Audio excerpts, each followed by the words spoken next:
Sans plus attendre, je vous propose de passer donc à l'analyse du jour. Ferrari ce week-end a vraiment dominé, et qui, en tant que grande fan de Charles Leclerc, j'imagine que ça t'a fait plaisir de le retrouver sur la plus haute marche du podium. Bon, non. Bien sûr, ouais. Non, bien sûr, j'ai été ravie, j'étais debout, je pense que mes voisins ont pas trop apprécié, mais moi j'ai beaucoup apprécié. Ferrari, sans parler en mode fangirl, Ferrari ont démontré clairement leur domination, tout au long du week-end. Enfin, que ce soit pendant les essais, même si pendant les essais, il y a eu, des fois aussi il y avait des Red Bull qui sont montés un petit peu haut et cetera, mais pendant les qualifs et dimanche, ça a été une domination complète. Le doublé est exceptionnel et c'est dommage pour les Red Bull. Mais bon, ça a fini c'est eu comme fin d'avoir une fin historique en fait pour Ferrari, pour ce premier week-end. Donc je suis aux anges et je porte fièrement leurs couleurs. Voilà. Lucide, un petit mot sur ces Ferrari ce week-end? Bah, ce qui a surtout impressionné en fait, c'est que déjà ils sont arrivés à la fin de la course, c'est pas mal. Parce que pour arriver premier, d'abord il faut finir. Et comme le dit l'adage anglais, if you want to finish first, first you have to finish. Notamment par rapport au Red Bull qui avait l'air supérieur en tout cas en termes de performance, surtout au niveau du moteur. Verstappen qui avalait la ligne droite de départ arrivé à une vitesse folle pour revenir sur la Ferrari de Leclerc. Mais voilà, la performance fait pas tout, la fiabilité rentre aussi en ligne de compte. Donc ouais, grosse performance, comme tu l'as dit en intro du moteur Ferrari, à la fois chez Ferrari, chez Haas et chez Alpha. Donc voilà, très très très belle manière de commencer la saison. Et puis bah il faut qu'il continue sur cette lancée. Et ça va être surtout cette saison, ça va être une course au développement. Donc très difficile de tirer des renseignements sur cette première course, mais je pense que c'est pas mal de repartir avec une première et une deuxième position sur un Grand Prix. C'est pas mal. C'est fine. Nichois, toi qui portes un maillot Ferrari, là, dis-nous, qu'est-ce que t'as vécu ce week-end? Très bon maillot. Très content de retrouver l'équipe de cœur aux avant-postes.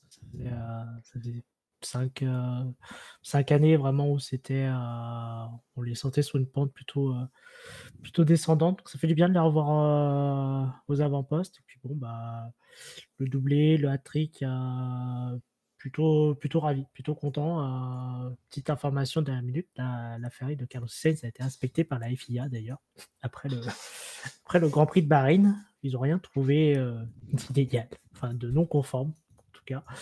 Donc à voir. Le pari de cet aéro qui est vraiment très très poussé comparé aux autres philosophies de voiture a l'air d'être payant. Maintenant, à voir sur le long terme, sur d'autres tracés ou d'autres types de circuits, si ça va continuer à porter ses fruits. Bon, alors, il y en a pour qui il n'y a pas eu autant de réussite, c'est les moteurs de chez Red Bull, notamment chez Gasly, où ça a pris feu. Est-ce qu'on a la raison précise de cette prise de feu je sais pas si ça se dit, prise de feu. Ça a pris feu, donc c'est une prise de feu. Oui, est-ce qu'on connaît la raison? Je sais pas si, en tout cas, j'ai Je pas vu passer l'info. j'ai pas eu d'infos officielles, mais je crois qu'il y a eu, je crois que c'était un problème hydraulique de ce que j'ai vu. En tout cas, ça a cramé, ça a fait un Mais ça a bien petit cramé, oui. barbecue. Et Pour surtout, ceux qui savaient pas, vous en faites pas, Pierre Gasly va très bien, il y a aucun souci. Mais je rebondis là-dessus, mais c'est vrai que l'image arrêtée, une voiture en feu arrêtée au même endroit que l'année dernière. Mmh. L'année Oui. dernière, il y a 2 ans? L'année dernière? Il y a 2 ans. L'année dernière? Il y a Il 2 y a ans. 2 ans. Il Il y y a a 2 2 ans. ans. Il y Il y a a 2 ans. 2 ans.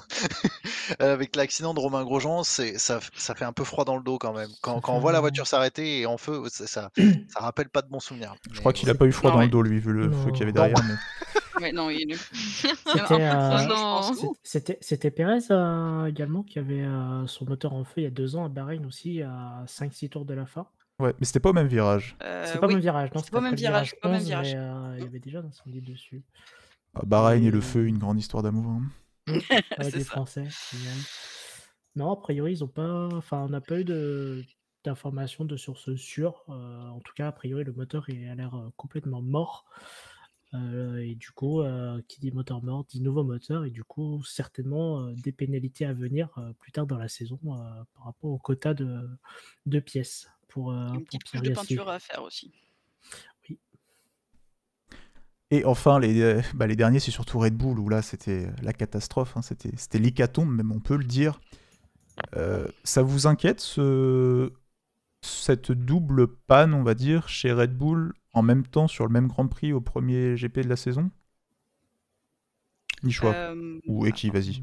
Vas-y, Eki. Moi déjà j'ai trouvé ça ultra bizarre parce que ils ont Red Bull s'est montré très fort aux essais, c'était vraiment l'équipe qui était toujours en talonnage avec Ferrari.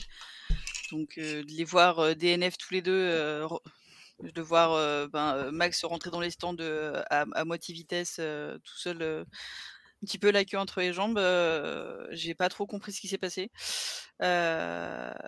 Je pense que c'est très inquiétant, et d'ailleurs je crois que Max Verstappen a dit que c'était très inquiétant d'avoir ce genre de double accident, enfin pas accident, mais Abandon. double abandon comme ça sur une même équipe. Et je pense qu'ils ont intérêt à vite analyser ça et vite s'en remettre, parce que Max court encore, enfin veut encore courir pour un nouveau titre, donc il faut pas laisser des points, et surtout des aussi gros points en équipe à la trappe comme ça en fait.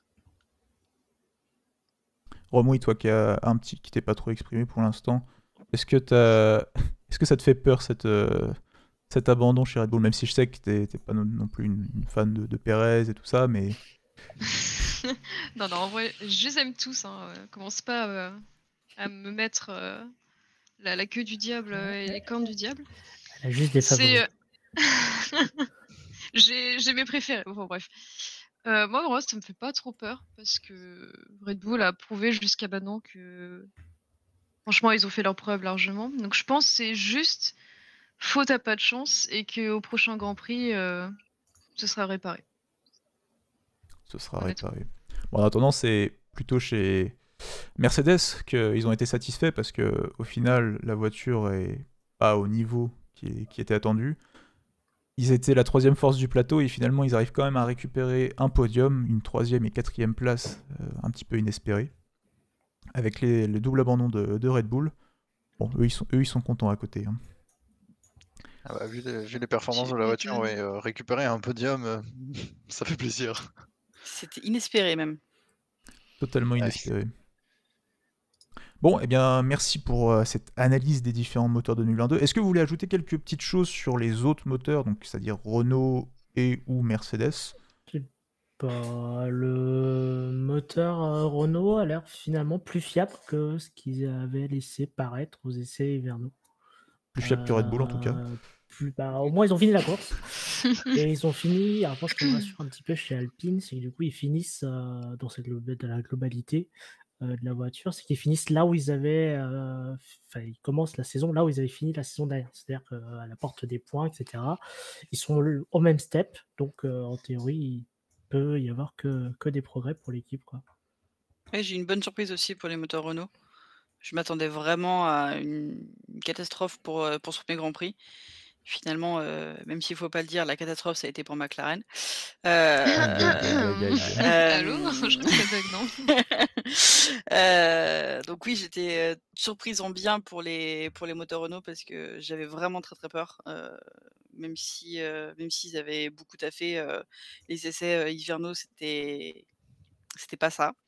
Vraiment pas. Et donc grosse surprise grosse surprise non et oui, parce que c'est plus, ils sont plus puissants que je m'attendais, et très contente de les voir batailler là où ils devraient être, quoi. Pas en fond de grille. Très bien, merci à tous pour cette superbe analyse, la première de la saison.